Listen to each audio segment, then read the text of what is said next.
अस्तिको दिन हामी हिजो छाडी अस्ति हामी बुटोलमा थियौँ।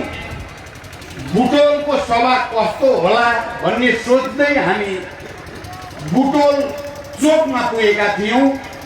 त्यहाँको जनताको उत्साह, पार्टीका कमरेडहरूको जोस देखेर र जनताको उपस्थिति देखेर यो त ऐतिहासिक सभा भयो बुटोलमा भन्यौँ हामीले र त्यहाँको पार्टीलाई हामीले बधाई दियौँ, जनसमुदायलाई अभिवादन गर्यौँ, सम्मान गर्यौँ। साँच्चै ऐतिहासिक थियो बुटोलको सभा। त्यसपछि हिजो मात्रै हामी विराटनगर गयौँ। विराटनगरमा कस्तो होला भन्ने सोच्दै पुगेका थियौँ। विराटनगरमा पनि विराट चोकमा यति विशाल सभा भयो। हामीले त्यहाँ पनि त्यहाँको पार्टीका सबै पदाधिकारीहरू, कार्यकर्ताहरू र जनतालाई बधाई भन्यौँ, सम्मान गर्यौँ। आज हामी सुदूरपश्चिमको यो नगरी धनगढीमा तपाईँहरूको विरोध प्रदर्शन हेर्न र तपाईँहरूको विरोध सभालाई सम्बोधन गर्न उपस्थित हुँदा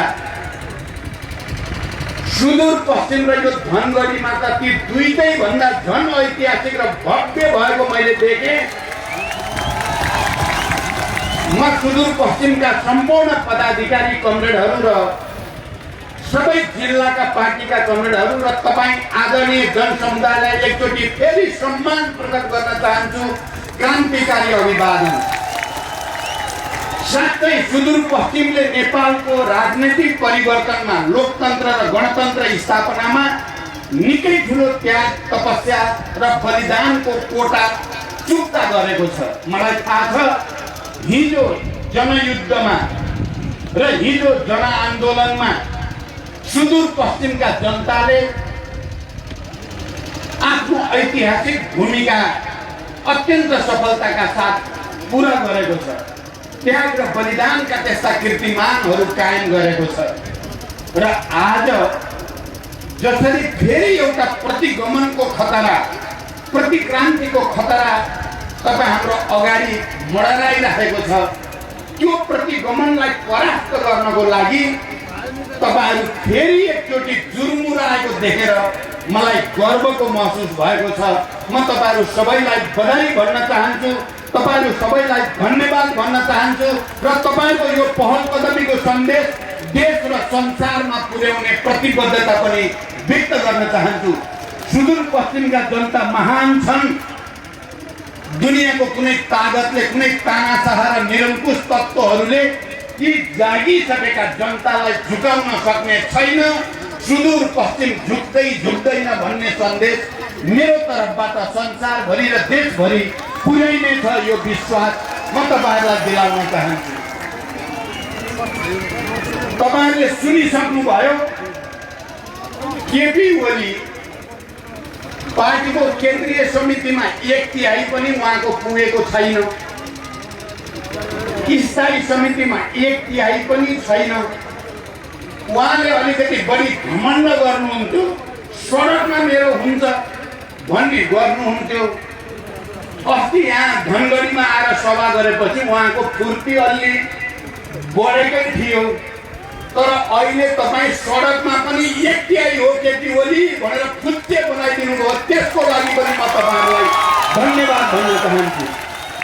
तपाईहरुले केपी ओलीको घमण्डलाई चुर बनाइदिनु भयो, बाहुन्ने बनाइदिनु भयो। तपाईहरुले के अग्लो छु भनेर भनेको थिए, अग्लो होइन फुच्चे बाहुन्ने हो तिमी भनेर साबित गरिदिनु भयो। यस अर्थमा पनि तपाईहरु धन्यवादको पात्र हुनुहुन्छ। आदरणीय जनसमुदाय, हामीले 3 वर्ष अगाडि वाम गठबन्धन गर्दा र अनि पार्टी एकताको संकल्प गर्दै चुनावमा जाँदा हामीले धेरै सपना देखेका थियौँ। म अहिले त्यतापट्टि लामो व्याख्या गर्न चाहन्न। हामीले देशमा अब संविधान बनायौँ, संघीय लोकतान्त्रिक गणतन्त्रको घोषणा गर्यौँ। म त्योभन्दा अगाडि तपाईहरुलाई केही स्मरण गराउन चाहन्छु। अहिले हामी कमरेड माधव कुमार नेपाल र म अध्यक्षको रूपमा आलो पालो गरेर हामी अगाडि बढेका छौँ। तपाईहरुलाई लाग्यो होला भर्खरै यिनीहरुको चिन्जान भएको हो कि भन्ने लागेको छ भने त्यो सत्य होइन। 40 को दशकदेखि झन्डै 40 वर्ष हुन लाग्यो उहाँ र म सहकार्य गर्न थालेको। पञ्चायत विरोधी आन्दोलनका क्रममा हामी लगातार सहकार्य गर्थ्यौं र पञ्चायती तानाशाहीको अन्त्य गर्ने र देशमा लोकतन्त्र स्थापना गर्नको लागि लडाईँमा हामी साथै थियौं। तपाईहरुलाई लाग्दो हो मैले जनयुद्धको नेतृत्व गर्दै गर्दा र उहाँले शान्तिपूर्ण जनआन्दोलनको नेतृत्व गर्दै गर्दा त हामीहरू भेटै हुँदैन थियो भन्ने लागेको छ भने त्यो पनि सत्य होइन। हामी जनयुद्धका क्रममा पनि सबभन्दा धेरै अन्तर्क्रिया गर्ने, सहकार्य गर्ने, छलफल गर्ने र यो युद्धलाई कसरी एउटा राजनीतिक परिवर्तनमा रूपान्तरण गर्न सकिन्छ, कसरी गणतन्त्रमा ल्याउन सकिन्छ भनेर सहकार्य गर्ने मध्येकै हौं। हामीले कहिले देशका विभिन्न भागमा भूमिगत रूपमा, कहिले विदेशका विभिन्न शहरहरूमा भूमिगत रूपमा लगातार कसरी नेपालमा गणतन्त्र स्थापना गर्ने, कसरी नेपालमा संविधान सभाको निर्वाचन गर्ने भनेर लगातार छलफल गर्यौं र त्यसैको परिणाम 12 बुँदे समझदारी, विस्तृत शान्ति सम्झौता, संविधान सभा र संघीय लोकतान्त्रिक गणतन्त्रको घोषणा गर्ने ठाउँसम्म हामी आइपुगेका हौं।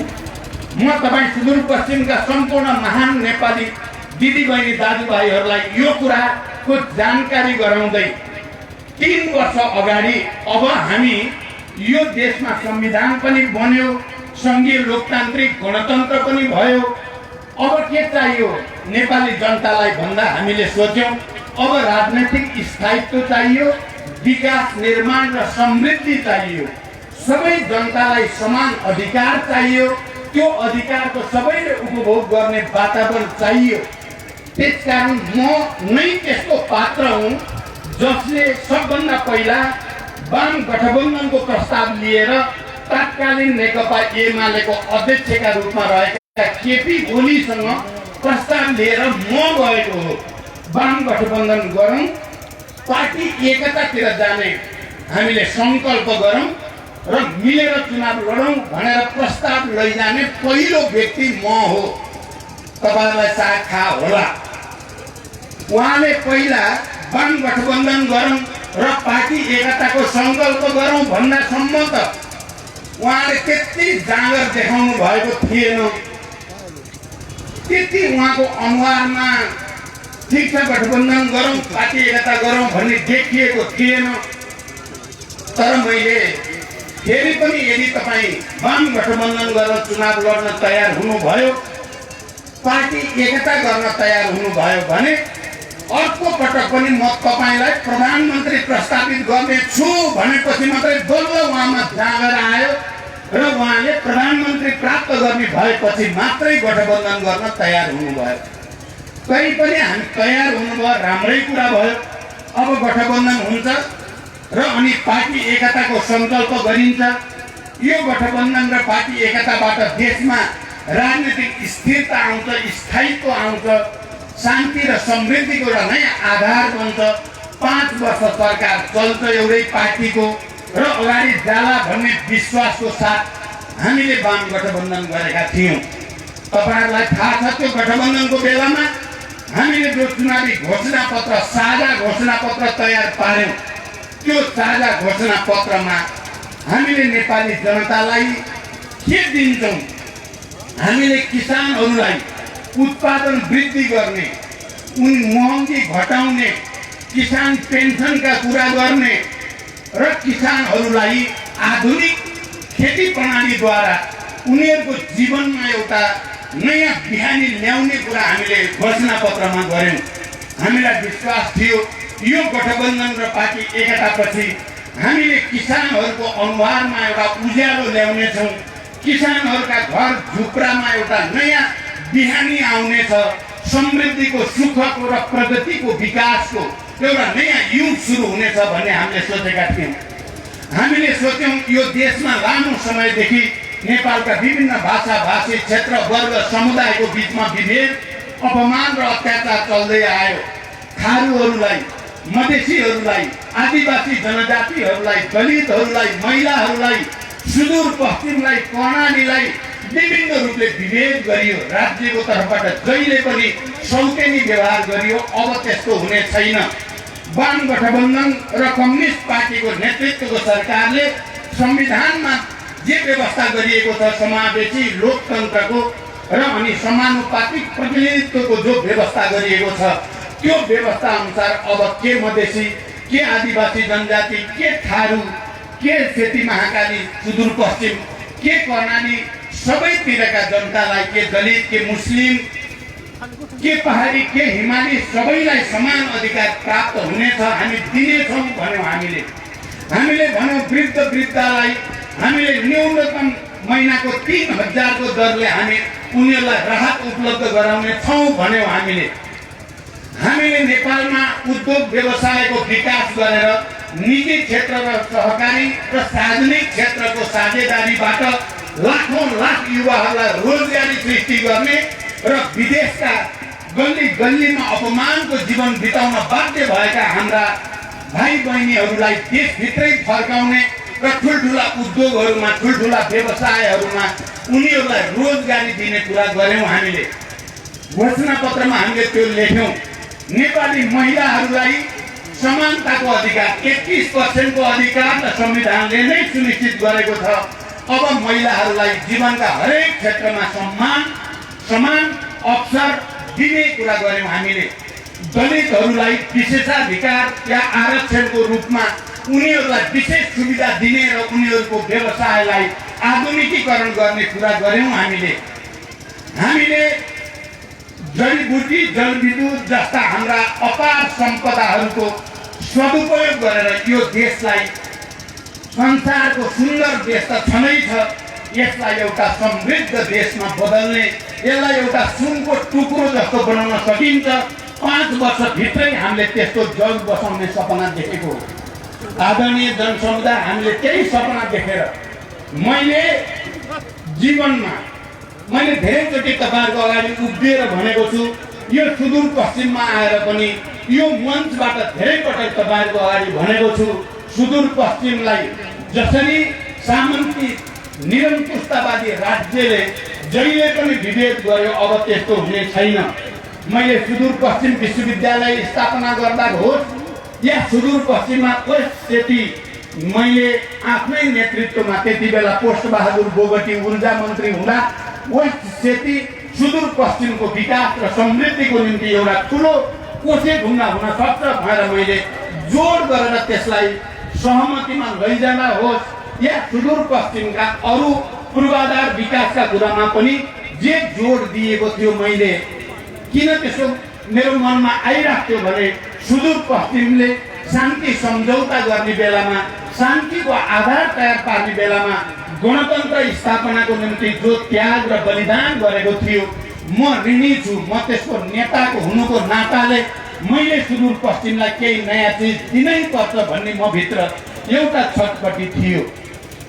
एउटा व्यक्ति जनयुद्धको 10 वर्ष नेतृत्व गर्ने, शान्ति सम्झौतामा हस्ताक्षर गर्ने, संविधान सभाको चुनाव गराउने र संविधान सभाबाट संघीय लोकतान्त्रिक गणतन्त्र घोषणा गर्न भूमिका खेल्ने, अनि निर्वाचन सम्पन्न गर्ने र कम्युनिस्ट आन्दोलनलाई एकताबद्ध गर्न भूमिका खेल्ने मलाई तपाईहरूले गरेको विश्वास, तपाईहरूले ममाथि गरेको भरोसा, मलाई यो भूमिका खेल्नको लागि तपाईहरूले गरेको सहयोग निकै ठुलो छ र म नेपाली जनताको ऋणी छु।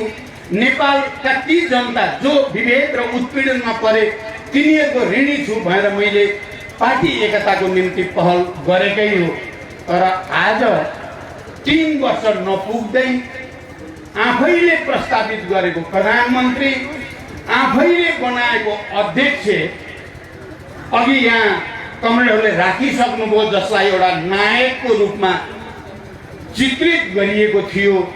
आफ्नै बुद्धिले, आफ्नै कर्मले उहाँ अहिले इतिहासमा कलङ्कको टीका लगाउनु भएको छ र पतनको बाटो हिँड्नु भएको छ र आफूले आफैलाई खलनायकको रूपमा स्थापित गर्नु भएको छ।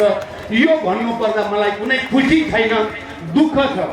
मैले भन्ने गरेको छु सभाहरूमा, हामी यहाँ अहिले उखान टुक्का भन्न आएका छैनौँ। यहाँ तपाईहरुलाई हँसाउने कमेडी देखाउन, कमिक देखाउन आएको पनि होइन।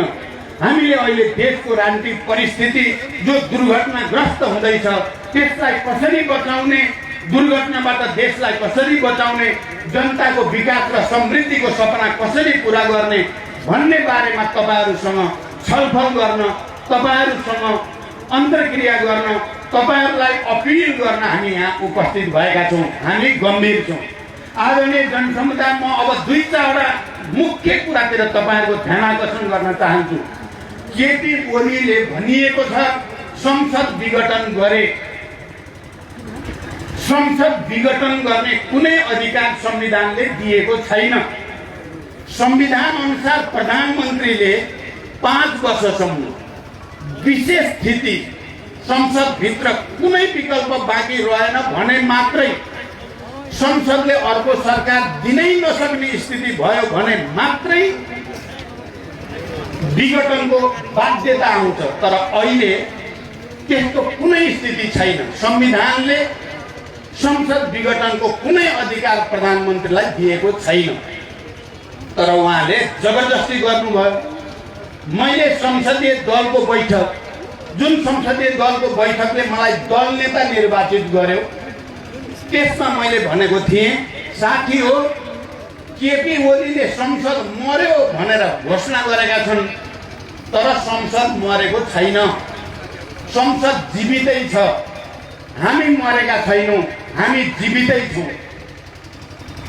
केपी ओलीले संसद सिद्धियो, विघटन भयो भन्ने कुनै अधिकार पनि छैन र संविधानले विघटन गरेको पनि छैन। कारण हामी संविधान अनुसार चल्ने हो, लोकतान्त्रिक मान्यता अनुसार चल्ने हो। त्यसकारण सदन या संसद भङ्ग भएको छैन। केपी ओलीले, एकजना व्यक्तिले संविधानलाई कुल्चेर, लोकतान्त्रिक मान्यतालाई कुल्चेर जबरजस्ती भङ्ग भयो भन्नेमा हामीले मान्नुपर्छ भन्ने छ र? हामी त संविधानका पक्षपाती, लोकतन्त्रका पक्षपाती। त्यसकारण मैले त्यहाँ भने एउटा कथा सुनाएको थिएँ। मैले यहाँ नजिकैको कुरा हो, लखनऊमा। म भूमिगत जनयुद्ध कालमा एकचोटि लखनऊमा गएको थिएँ। त्यहाँ 200-300 मान्छेको एउटा जुलुस देखेँ। प्ले कार्ड लिएर हिँडेका रहेछन्। के जुलुस हो भनेको त त्यो प्ले कार्डमा लेखिएको रहेछ, मैं जिन्दा हूँ, मैं जिन्दा हूँ, माने म जिउँदै छु भन्ने लेखेर हिँडेर छन्। के भएको भनेको त कि म जिउँदै छु भन्ने प्ले कार्ड बोकेर जुलुस निकाल्नेहरूका आफन्तहरूले जालझेल गरेर, प्रशासनमा सेटिङ गरेर, क्या प्रशासनको सेटिङ, घुसपेस, जालझेल, षड्यन्त्र गरेर उनीहरूको सम्पत्ति हडपेछन्। के भनेर हडपे? यी मान्छे त मरिसक्यो छैन भनेर त्यो सम्पत्ति हडपेछन् उनका नातागोताले।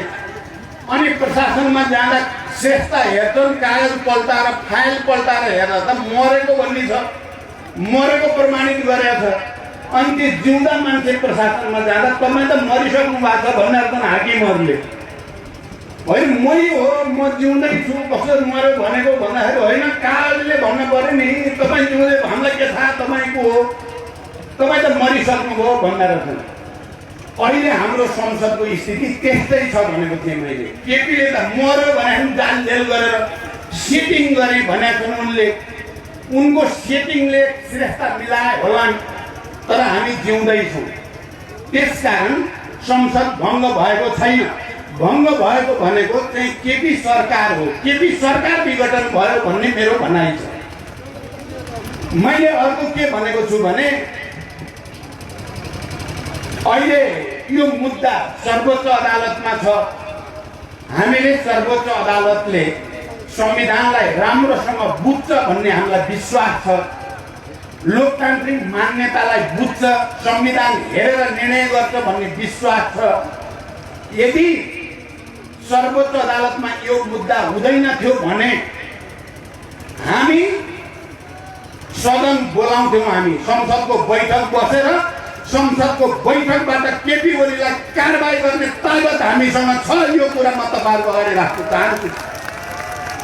किनकि 2/3 बहुमत सांसद सदस्यहरू, त्यहाँ हाम्रो पार्टी, नेपाली कांग्रेस, जनता समाजवादी पार्टी लगायत सबैले यो प्रतिनिधि सभा विघटनलाई असंवैधानिक भनेका छन् अलोकतान्त्रिक भनेका छन् र संसद पुनर्स्थापनाको मुद्दा सर्वोच्चमा छ। हामी सही फैसला हुने कुरामा विश्वस्त छौँ र त्यो फैसला आउने नै छ। तर म के कुरा भन्न चाहन्छु भने हामीसँग विकल्पको रूपमा सभामुखले संसदको बैठक बोलाउने, संसदको 2/3 बहुमतले प्रधानमन्त्री केपी ओलीलाई उनले गरेको राष्ट्रघात र उनले गरेको संविधान घातका लागि उनलाई कारबाही गर्ने अधिकार संसदले राष्ट्र भन्ने कुरा म प्रश्नसँग यहाँ राख्न चाहन्छु। आदरणीय जनसमुदाय, संविधान त नेपालमा धेरै बने। 2004 सालमा राणाहरूले पनि संविधान बनाए, 7 सालपछि पनि अन्तरिम संविधान बन्यो, 15 सालमा अर्को संविधान बन्यो, 46 सालपछि फेरि संविधान बन्यो, 17 सालपछि फेरि संविधान बन्यो। तर पुराना सबै संविधान र अहिलेको संविधानमा फरक के हो त भन्दा अरू सबै संविधानमा यो देशको सार्वभौम अधिकार र राजकीय अधिकार राजाहरूमा रहेको हुन्थ्यो र राजाहरूले चाहेको बेलामा राजा महाराजाहरूले हामीमा अन्तर्निहित राजकीय अधिकार र सार्वभौम अधिकारको प्रयोग गरिबक्सी यो संविधानलाई खारेज गरिबक्सेका छौँ भन्ने गर्थे। यहाँ यो संविधानको यो धारालाई स्थगित निलम्बन गरिबक्सेका छौँ भन्थे। तपाईलाई थाहा छ नि पहिलाको संविधान त्यस्ता थिए। तर यो 62-63 पछिको संविधान सभाबाट बनेको संविधानले पहिलोचोटि के भनेको छ भने हामी सार्वभौम नेपाली जनताले आफ्ना प्रतिनिधि मार्फत संविधान सभाबाट यो संविधान जारी गरेका छौँ र घोषणा गरेका छौँ भनेर लेखिएको छ। आदरणीय जनसमुदाय, यो धेरै ठुलो कुरा छ। यो धेरै ठुलो कुरा छ किनकि पहिलोचोटि नेपाली जनता सार्वभौम भए र यो संविधानले नेपाली जनतालाई देशको राजकीय र सार्वभौम अधिकारको मुख्य नायकको रूपमा नेपाली जनतालाई स्थापित गर्यो। अहिले केपी ओलीले संविधानलाई कुल्चिनु भनेको संविधान मात्रै कुल्चेको होइन, त्यसले सङ्घीय लोकतान्त्रिक गणतन्त्रलाई कुल्चिएको छ। सङ्घीय लोकतान्त्रिक गणतन्त्र मात्रै होइन, त्यसले नेपाली जनताको सार्वभौम अधिकारमाथि कुल्चिएको छ। जुन अधिकार माथि कुल्चिएको छ त्यो निरङ्कुशताको, तानाशाहीको, स्वेच्छाचारीको निकै नै भद्दा, निकै नै तल्लो स्तरको उदाहरण बन्न गएको छ। त्यसकारण कुनै पनि हालतमा यसलाई सफल हुन दिइने छैन।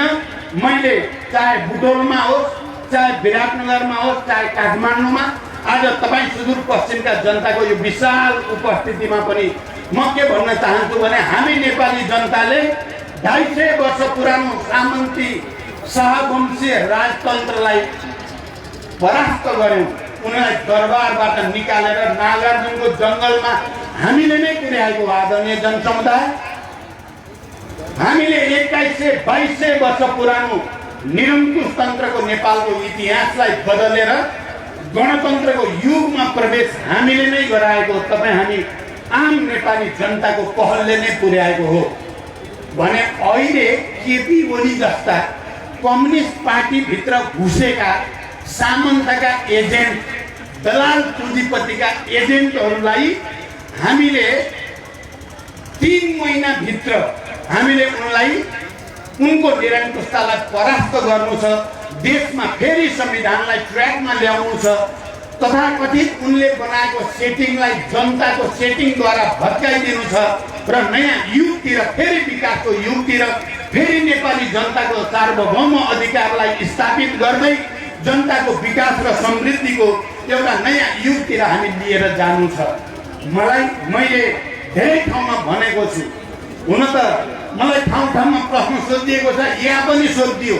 मलाई यहाँ पनि केही साथीहरूले सोध्नु भयो, तपाईँले अलिक बढी नै आफ्ना नातागोता, छोराछोरी, बुहारी कोलाई मात्रै हेर्छ भनेर यहाँ पनि मलाई सोधियो। हिजो विराटनगर आउने सोधियो। मैले भने केपीजीले जहाँ जानुहुन्छ पहिला त्यही भन्न सुरु गर्नुहुन्छ। मैले भने हिजो आजको तपाईँको अगाडि पनि भन्न चाहन्छु, मैले हिजो विद्रोहमा जनक्रान्तिको बेलामा आफ्ना छोराछोरीहरूलाई क्रान्तिको मैदानमा लिएर गए। जसले बन्दुक बोक्न सक्थे उनीहरूले बन्दुक बोकेर काम गरे, जसले भूमिगत रूपमा काम गर्थे उनीहरूले भूमिगत रूपमा काम गरे। के मैले अरू नेता कतिपय नेताहरू जस्तो विदेशमा छोराछोरी पढाउने अनि यहाँ भित्र क्रान्तिको कुरा गर्नु उचित हुन्थ्यो त? मैले आफ्ना छोराछोरीलाई सँगै आन्दोलनमा लैजानु मेरो गल्ती हो, पहिलो कुरा। दोस्रो, उहाँले जहिले पनि छोराछोरीको कुरा गर्नुहुन्छ। के म निसन्तान भइन, मेरा सन्तान भयो, मेरो गल्ती हो।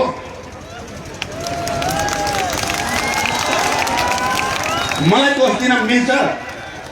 म निसन्तान भइन। अब छोराछोरी भएपछि आन्दोलनमा लागे, क्रान्तिमा लागे, कोही जेल बसे, झन्डै 3 वर्ष भैरवनाथ गढमा बस्ने चाहिँ चान्चुने कुरा हो। आन्दोलनको बेलामा रोल्पा रुकुमका डाँडा पाखा पखेरामा एउटा केटी मान्छे छोरी भर्खरको चाहिँ हिँड्ने, बन्दुक बोकेर हिँड्ने ख्याल कुरा हो।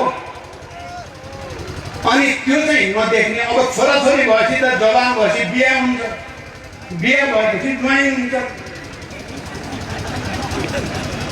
छोराको बिहा भएपछि बुहारी हुन्छ, बुहारी भएपछि नाति नातिना हुन्छन्। मेरो दोष हो यो?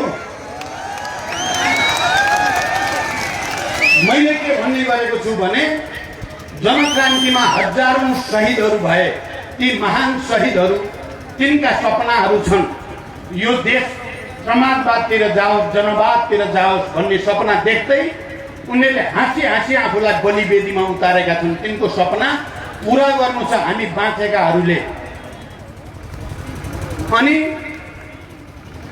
आन्दोलनकै क्रममा, लडाइँकै क्रममा म अहिले के पनि सम्झिन्छु भने म त्यो दिन झापा जिल्लामा थिएँ। केपी ओलीको चुनावी क्षेत्रमा, केपी ओलीको पक्षमा भोट माग्न पुगेका थिएँ म वाम गठबन्धनको बेलामा। जुन दिन म झापामा केपी ओलीको चुनावी क्षेत्रमा थिएँ त्यही दिन प्रकाशको हृदयघातबाट मृत्यु भयो। कल्पना गर्नुहोस्, केपी ओली जति अमानवीय, यति निर्मोही, यति रुखो मान्छे त मैले देखेको छैन अहिलेसम्म। उनको चुनावमा म गएको बेलामा मेरो छोराको मृत्यु भयो। त्यसमा उसको पनि योगदान छ। त्यसको सम्झिनु एउटा मानिसले त थोरै दया, माया, ममता, भावना भन्ने हुन्छ। अनि यति निर्मोही, यति अमानवीय मान्छे नेता हुन सक्छ?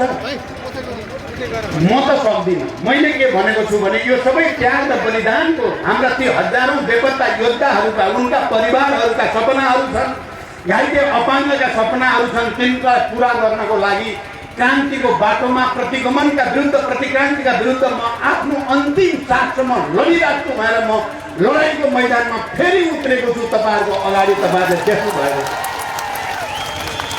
सावंशे राजतन्त्रलाई ढलाइयो र उनले श्रीपेटलाई झिकेर हामीले बुटले हानिदियौँ। घोडामा चढेको बादशाहलाई घोडाबाट तानेर लात्ताले हान्ने हामी नै हो। अनि केपी ओलीले के ठानेको? हामी चाहिँ उनको षड्यन्त्र, जालझेल, उनको निरङ्कुशता, उनको तानाशाही र स्वेच्छाचारीलाई चुपचाप सहन्छौँ? केपी ओलीले गल्ती गरे। केपी ओलीले, माधव नेपाल यहाँ हुनुहुन्छ, मैले अघि अलिकति प्रसङ्ग भने, माधव नेपाललाई यति धेरै ह्युमिलिएट किन गरेको? कमरेड झलनाथ खनाल आज हुनुहुन्न, हिजो के अरे विराटनगरमा हुनुहुन्थ्यो। बडो राम्रो बोल्नु भएको थियो उहाँले। केपीको निरङ्कुशताको र तानाशाहीको उहाँले राम्रै भण्डाफोर गर्नुभएको थियो। मैले केपीलाई भन्ने गरेको छु, आफूसँग त्यत्रो वर्ष काम गरेका comrade Madhav Kumar Nepal, comrade Jhalanath Khanal, comrade Bamdev Gautam, हिजो बिहान वामदेवले मलाई फोन गर्नुभयो, हामी सँगै भाषण गर्दै हिँड्न पर्ने होइन वामदेवजी भन्दाखेरि अब आउँछु, म छिटै आउँछु भन्नुभएको छ है। हिजो मलाई म छिटै आउँछु भन्नुभएको छ। मलाई आशा छ आउनु होला। यहाँ नआए पनि उहाँले बल गर्दै हुन्छ मिलाउँछु भनेर। अब बल गर्नुहोस् तपाईँले सके जति। हामी त यो प्रतिक्रान्तिलाई सहन सक्दैनौँ, हामी यो निरङ्कुशतालाई सहन सक्दैनौँ, हामी त हिँड्यौँ भनेर भनेको छु। मैले केपीलाई के भन्न चाहेको हो भने तपाईँ आफूलाई हुन त 1 नम्बर अध्यक्ष होइन, उहाँ सहमति हुँदा त हामीले बराबरी अध्यक्ष महाधिवेशनसम्म बराबरी हैसियत आलो पालो अध्यक्ष त अहिले जस्तो माधवजी र म बराबरीमा छौँ। अहिले अस्तिको बैठक उहाँले अध्यक्षता गर्नुभयो, त्यसकारण उहाँको नाम 1 नम्बरमा भनिया छ। अहिले पर्सिको बैठक मैले गर्छु, त्यहाँबाट फेरि म 1 नम्बर हुन्छु, अर्को उहाँले गर्नुहुन्छ। यो हो विचार मिल्ने भने, यो हो भावना मिल्ने भने, यो हो एकले अर्कालाई नहेप्ने भनेको, यो हो एकता। तर केपीले बेइमानी र जालजेल गरे, 1 नम्बर हुँ भनेर आफै भन्दै हिँड्नुहुन्छ। अहिले निर्वाचन आयोगले 1 भनेको छ, 1 भन्ने सहमति कहिले पनि भएको छैन, बराबरीको सहमति भएको हो। मैले के भन्छु भने केपीलाई, तपाईँलाई 1 नम्बर भनेपछि त 1 नम्बरको त बैठक बोलाउने, सबैको विचार सुन्ने, सबैलाई विश्वासमा लिने, सबैको नेता हुनतिर लाग्नु पर्ने होइन, भागी हिँड्ने हो। अहिले भीम रावलजीले भने जस्तो भाग्या छ भाग्या छ। अब मेरो काम तपाईँहरूले देख्नुभयो, यो प्रचण्ड पनि के भा हो भने तपाईँहरूलाई पनि पहिलेकाहीँ मसँग रिस उठ्या होला जस्तो लाग्थ्यो। बिहान नि बालुवाटार, बेलुका नि बालुवाटार। अब बालुवा पेल्याछ पेल्याछ, त्यहाँ त तेल निक्लिन्छ त होइन बालुवाबाट। तपाईँलाई नि वाक्क लागेको थियो होला पक्कै। तर मैले त्यो बालुवाटार जाने क्रममा केपीलाई राम्रोसँग चिने। मलाई अब धेरै समय छैन, म अब सक्नेतिर लागेँ। केपी चाहिँ बैठकमा नआउने, हामी बैठक बस्दिन पर्यो भनेर 5 जना सचिवालयका 5 जना लिखित प्रस्ताव लिएर बैठक बस्न भन्न पर्ने, उनी बैठकमा नआउने, तोक आदेश लगाउने। स्थायी समितिको बैठक बस्यो, एकैछिन आयो भने उनको आलोचना सुरु भयो भने उठेर हिँडिहाल्ने अनि आउँदै नआउने। केन्द्रीय समितिको बैठक बस्नै नचाहने। पोहोर साल मैले केन्द्रीय समितिको बैठक गरेँ, राम्रो भयो, त्यसले एकताको राम्रो सन्देश दियो। उनी आतंकित भए गुटको भेला गरेर अब प्रचण्डलाई लखेट्नुपर्छ भनेर कुर्सी हटाउनेतिर लागे। तपाईँहरूले देख्नु भएको छ नि, मेरो कुर्सी हटाइदिए 2-3 महिना। माधवजी रिसाउनु भयो मसँग, म भए त त्यो कुर्सी लिएर केपीको आडा गएर उता हट्न भन्थे भन्नुभयो माधवजीले। मैले के भने माधवजी, अब तपाईँ त्यसो भन्नुहुन्थ्यो, मैले चाहिँ केपीलाई धन्यवाद भने। म तिमीतिर थिएँ, मलाई पुरो अप्ठ्यारो भयो। अप्ठ्यारो मान्छे रहेछौ तिमी, विचार पनि गलत विचारको मान्छे रहेछौ, विधि पनि गलत, पद्धति गलत, संस्कार गलत, तिमीतिर बस्नु परेको थियो। मेरो कुर्सी हटाएर मलाई माधवतिर लैदिनु भयो, बहुमततिर लैदिनु भयो, धन्यवाद भनेको थिएँ मैले। र आज हाम्रो पार्टी अब फुटेको छैन, केपी ओली चोइटिएको मात्रै हो। यो पार्टी फुट्ने छैन। म तपाईँहरूलाई यस अर्थमा पनि धन्यवाद दिएर अब बिस्तारै बिदा हुन चाहन्छु। यहाँ मैले नै हुर्काएको, मैले धेरै अवसर दिएको, पटक पटक मन्त्री बनाएको एउटा मान्छे जसलाई तपाईँहरूले पनि नायकै भन्नुहुन्थ्यो, मैले पनि तपाईँहरूको यहाँ सुदूरपश्चिमको नायक यही हो भन्थेँ। तिमी त अहिले त कता हो कता सोध्नै नसकिने गरी गए। मलाई डर थियो, मैले आफैले पटक पटक मन्त्री बनाए, ठुलो नेता यही हो है तपाईँहरूको भने सुदूरपश्चिमका साथीहरूलाई र जनतालाई। अब उनी केपीको वरिपरि घुम्ने भए, केपीको दलाल भए भन्न चाहिँ। केपी आफै दलाल हुन्, दलालको पनि दलाल। बडो विचित्र भयो, पत्याइ नसक्नु भयो। मलाई डर भएको थियो, सायद सुदूरपश्चिमका साथीहरू अब यो विचलित भयो भनेर बुझ्नुहुन्न कि धेरै नै भ्रममा परेर जानुहुन्छ कि भन्ने डरले 2-4 रात त मलाई टेन्सनै भएको थियो। तर पछि जब मैले थाहा पाएँ यहाँका हाम्रा नेताहरू र कार्यकर्ताहरू 95% हिलेका छैनन्, बरु त्यो दलालको भण्डाफोर गरेका छन् भने थाहा पाउँदा मेरो छाती गर्वले फुलेको छ। मलाई एउटा नयाँ शक्ति सुदूरपश्चिमबाट प्राप्त भएको छ। मैले भेलाहरूमा पार्टीका साथीहरूलाई, तपाईँहरूलाई धन्यवाद छ। मेरो छाती अझ चौडा बनाइदिनु भयो, मेरो तागत बढाइदिनु भयो, दलालको भण्डाफोर गरिदिनु भयो। सुदूरपश्चिम महान छ भन्ने फेरि एकचोटि साबित गर्नुभयो।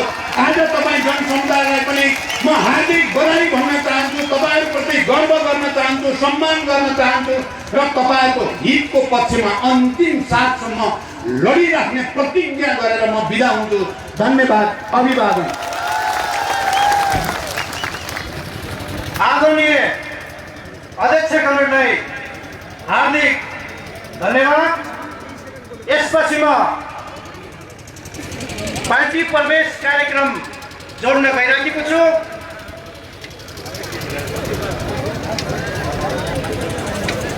राष्ट्रिय दलित मुक्ति अभियानका